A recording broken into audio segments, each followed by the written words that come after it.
तो friends, motivational and psychology education में आप सभी को स्वागत करता हूं। आज हम बातें करेंगे सोशल साइकोलॉजी के कुछ मुख्य पॉइंट। उससे पहले मैं ये बताना चाहूँगा कि अगर ये वीडियो आपको अच्छा लगे तो चैनल को सब्सक्राइब ज़रूर कर ले और अपने दोस्तों के साथ शेयर ज़रूर करें और साथ ही साथ बेल आइकन को अवश्य दबा लें। और एक और सूचना मैं देना चाहूँगा कि अगर आप डेली क्विज चाहते हैं तो हमारे टेलीग्राम चैनल ज्वाइन कर सकते हैं, जो कि है साइकोलॉजी एजुकेशन। जाकर के आप सर्च करेंगे, आज चैनल आ जाएगा। उसके बाद आपको ज्वाइन होना है, जिससे आपको हर रोज़ डेली बेसिस पर क्विज मिलती रहेगी, जो कि प्रीवियस ईयर के क्वेश्चन रहते हैं। तो चलिए अब चलते हैं आगे। सोशल साइकोलॉजी का है जो कि गुणारोपण। गुणारोपण के बारे में आज हम बातें करेंगे, यानी कि एट्रीब्यूशन क्या होती है। तो यहाँ पर चलिए हम देखते हैं पहला पॉइंट क्या कह रहा है कि सामाजिक संज्ञान की एक महत्वपूर्ण प्रक्रिया गुणारोपण यानी कि एट्रीब्यूशन है, जिसका अर्थ दूसरों के व्यवहार एवं कभी कभी अपने व्यवहार के पीछे निहित कारणों के बारे में जानने के प्रयास से है। इसका मतलब हुआ कि कह रहा है गुणारोपण, एट्रीब्यूशन का मतलब होता है कि दूसरे के व्यवहार और कभी कभी खुद के व्यवहार के पीछे जो हमारा निहित कारण होती है, क्या कारण है, उसके बारे में जानने का प्रयास करना ही एट्रीब्यूशन गुणारोपण कहलाते हैं। अब गुणारोपण के बारे में वैज्ञानिक आए हैं फेल्डमैन, जो कि 1985 में उन्होंने अपने अनुसार कहे हैं, क्या कहे हैं कि दूसरे लोगों के व्यवहार के कारणों को समझना तथा उसके बारे में निर्णय लेना ही गुणारोपण कहलाता है। फेल्डमैन के अनुसार व्यवहार यानी कि दूसरे लोगों के व्यवहार के कारण को समझना और उसके बारे में निर्णय लेना ही मुख्य रूप से गुणारोपण कहलाता है। अब नेक्स्ट वैज्ञानिक है बायरन एवं बायर्न। इन्होंने 1994 में अपने परिभाषा दी है, जिसमें कहे हैं क्या कि गुणारोपण वह प्रक्रिया है जिसके द्वारा हम लोग दूसरों के व्यवहारों के कारणों का निर्धारण करते हैं तथा उनके अस्थायीशील गुणों एवं चित्तवृत्तियों या विशेषताओं यानी कि डिस्पोजिशंस के बारे में ज्ञान प्राप्त करते हैं। इन वैज्ञानिक का कहना है कि हम दूसरे लोगों के व्यवहार के कारण को निर्धारित करते हैं और उनके अस्थायी शील गुण यानी कि क्या मुख्य रूप से शील गुण होनी चाहिए और क्या विशेषताएं, उनके बारे में हम ज्ञान प्राप्त करते हैं। और नेक्स्ट है, इन परिभाषाओं से हमें क्या पता चला है, इन परिभाषाओं के आधार पर कुछ निम्नलिखित तथ्य निकल के आया है, जो कि पहला है गुणारोपण एक प्रकार का सामाजिक संज्ञान है जिसके द्वारा हम दूसरों के व्यवहारों की उत्पत्ति के स्रोतों या कारणों को ज्ञात कर पाते हैं। इसका मतलब है कि इस परिभाषा से क्या है, पहला तथ्य निकल के आया है कि हम सामाजिक संज्ञान है, गुणारोपण एक सामाजिक संज्ञान है जिसके द्वारा हम क्या करते हैं, दूसरों के व्यवहार की उत्पत्ति के स्रोत यानी कि जो दूसरे व्यक्ति व्यवहार करते हैं उसकी उत्पत्ति का स्रोत क्या है, कारण क्या है, उसके बारे में हम जान पाते हैं। दूसरा क्या कह रहा है, दूसरा पॉइंट, गुणारोपण प्रक्रिया व्यक्ति प्रत्यक्षण यानी कि पर्सन परसेप्शन से अच्छी तरह से अंतर्बद्ध है यानी कि टाइड है। इसका मतलब है कि गुणारोपण यानी कि एट्रीब्यूशन जो है पर्सन परसेप्शन से मुख्य रूप से अंतर्बद्ध है, दोनों मिलता है। कारण क्या है, इसमें व्यक्ति पहले दूसरे व्यक्ति के व्यवहारों का प्रत्यक्षण करता है तथा बाद में उसके कारणों का पता लगाकर एक निश्चित निष्कर्ष पर पहुंचता है। इसीलिए पर्सन परसेप्शन से गुणारोपण बिल्कुल मिलती है। क्यों मिलती है कि इसमें जो है व्यक्ति पहले व्यक्ति के व्यवहार का प्रत्यक्षण करता है यानी कि परसेप्शन करता है, फिर उसके कारण का पता लगाकर एक निष्कर्ष पर पहुंचता है।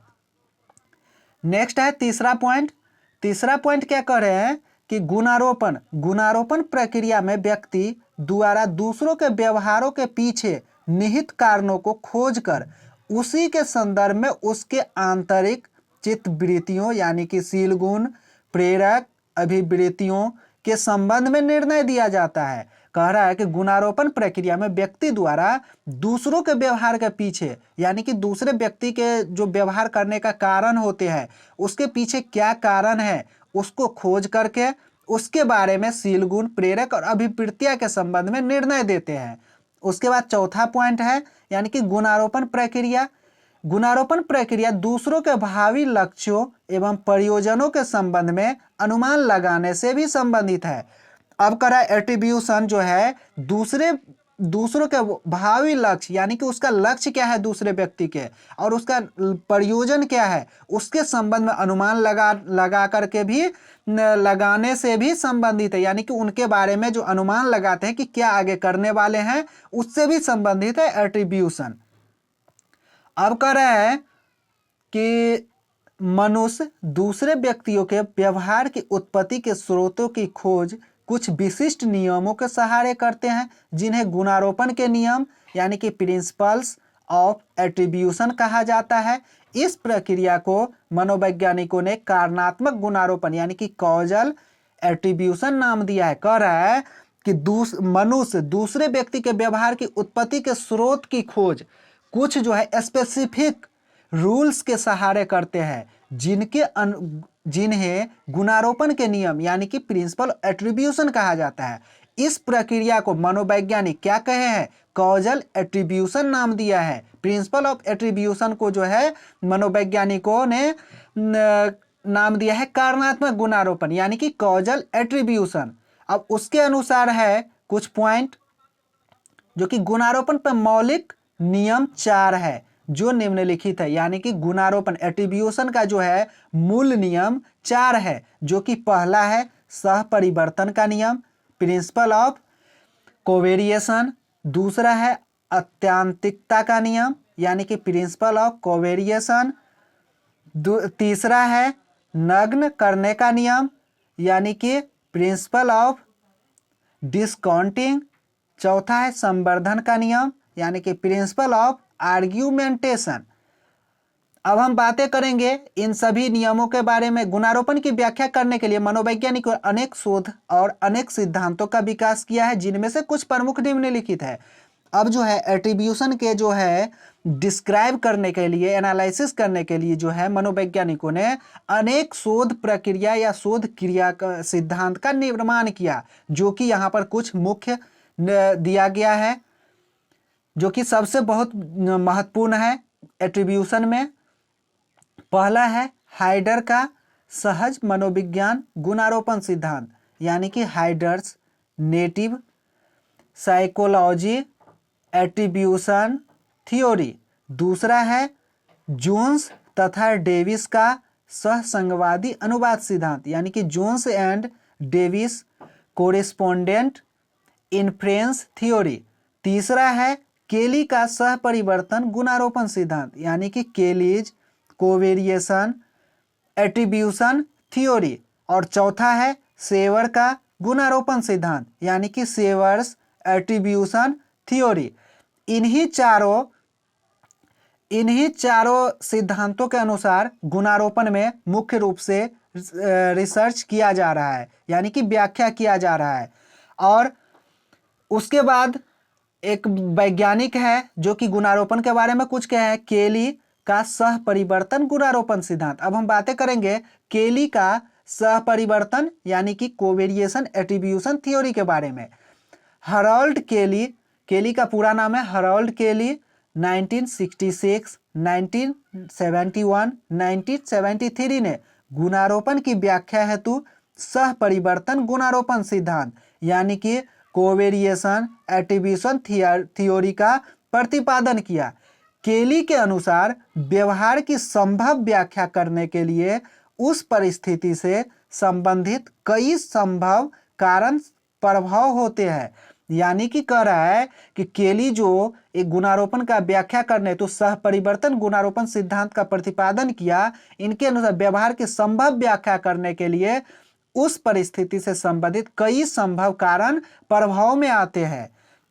अब नेक्स्ट क्या कह रहे हैं कि कारणात्मक सिद्धांत के अनुसार एक परिणाम की व्याख्या करने के लिए जो कारण चुना जाता है वही कारण है जो कि उस परिणाम के होने का कारण होता है। कह रहा है कि कारणात्मक सिद्धांत के अनुसार एक परिणाम की व्याख्या करने के लिए जिस कारण फैक्ट को चुना जाता है, सिलेक्ट किया जाता है, वही कारण होता है उस परिणाम के होने का। अब कह रहा है कौन सा कारण किसी व्यवहार की उत्पत्ति के लिए उत्तरदायी है। अब कह रहा है कि कौन सा ऐसा कारण है जो कि किसी भी व्यवहार की उत्पत्ति का उत्तरदायी होता है। केली के अनुसार इसका उत्तर प्राप्त करने के लिए हमें 3 विभिन्न प्रकार की सूचनाओं पर गौर करना होगा। अब केली क्या कर रहे हैं कि कौन सा कारण व्यवहार की उत्पत्ति का उत्तरदायी होता है, उसके बारे में जानने के लिए हमें मुख्य रूप से 3 प्रकार की सूचना पर ध्यान देना होगा। पहला है सहमति यानी कि कॉन्सेंस, दूसरा है स्थिरता या संगतता कंसिस्टेंसी, तथा तीसरा है विशिष्टता यानी कि डिस्टिंक्टिवनेस। इन्हीं अब हम बातें करेंगे सहमति यानी कि कंसेंसस का क्या कहना है। सहमति एक मात्रा है जिसमें एक समान परिस्थिति में दूसरे व्यक्ति भी लक्षित व्यक्ति की तरह व्यवहार करते हैं। सहमति का मतलब होता है, बिल्कुल सही है, नाम से ही हमें पता चल रहा है कि जिस तरह से एक परिस्थिति में अगर एक व्यक्ति व्यवहार कर रहा है तो उसी समय दूसरा व्यक्ति भी सेम व्यवहार करेंगे। उसके बाद संगतता यानी कि कंसिस्टेंसी का प्रयोग करते हैं। इसका अर्थ है कि लक्षित व्यक्ति के व्यवहार में कहाँ तक संगतता है।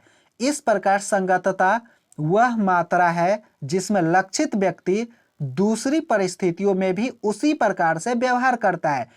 इस संगतता से क्या देखा जाता है कि व्यक्ति के व्यवहार में, लक्षित व्यक्ति में कहाँ तक संगतता आई है, कहाँ तक उस व्यवहार को करने में सिमिलैरिटी आ रही है, तो उन्होंने दूसरी परिस्थिति उसी प्रकार से व्यवहार करता है। अब है तीसरा विशिष्टता यानी कि डिस्टिंक्टिवनेस। इनके बारे में कह रहा है सूचना का प्रयोग करते हैं, डिस्टिंक्टिवनेस सूचना का प्रयोग करते हैं। विशिष्टता से तात्पर्य है, यह जो है विशिष्टता से तात्पर्य है कि कहाँ तक वही व्यवहार दूसरे व्यक्ति या उद्दीपक के प्रति भी प्रदर्शित किया जाता है। इसमें क्या देखा जाता है स्पेसिफिक में कि दूसरे व्यक्ति उद्दीपक के प्रति कहाँ तक प्रदर्शित करता है सेम व्यवहार। अब कह रहा है केली के अनुसार तीनों प्रकार की सूचनाएं सहमति, स्थिरता, विशिष्टता का प्रयोग करते हुए हम गुणारोपण या तो व्यक्तित्व की निजी विशेषताओं के आधार पर करते हैं। कह रहा है कि इन तीनों सूचनाओं का प्रयोग करते हुए हम गुणारोपण क्यों करते हैं, व्यक्ति के निजी विशेषताओं के आधार पर। अब उसके बाद मैकआर्थर है, मैकआर्थर 1972, बेल्स एवं हार्वे 1978 और जुकरमैन 1978 के अनुसंधान भी केली के सिद्धांत को प्रतिपादित करते हैं। इन तीनों वैज्ञानिकों के जो अनुसंधान है केली के सिद्धांत को बहुत प्रतिपादित करते हैं। अब जो है गुणारोपण में अभिनतियां या त्रुटियां यानी कि गुणारोपण में जहां तक देखा जाए जब पॉजिटिव होता है तो नेगेटिव होगा ही, बेसनेस होगा ही, कुछ त्रुटियां तो होगा ही।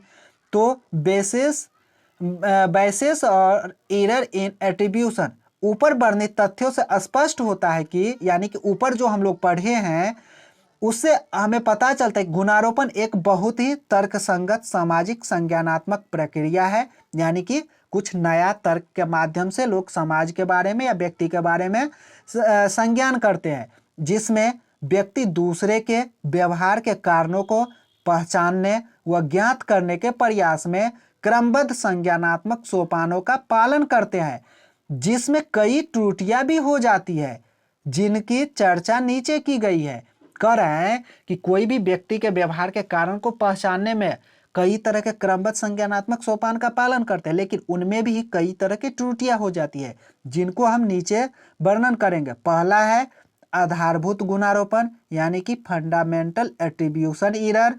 दूसरा है कर्ता प्रेक्षक प्रभाव यानी कि एक्टर ऑब्जर्वर इफेक्ट। तीसरा है स्वयंसेवी अभिनति यानी कि सेल्फ सर्विंग बेस। चौथा है अभिवृत्ति और मूल्य यानी कि एटीट्यूड एंड वैल्यू।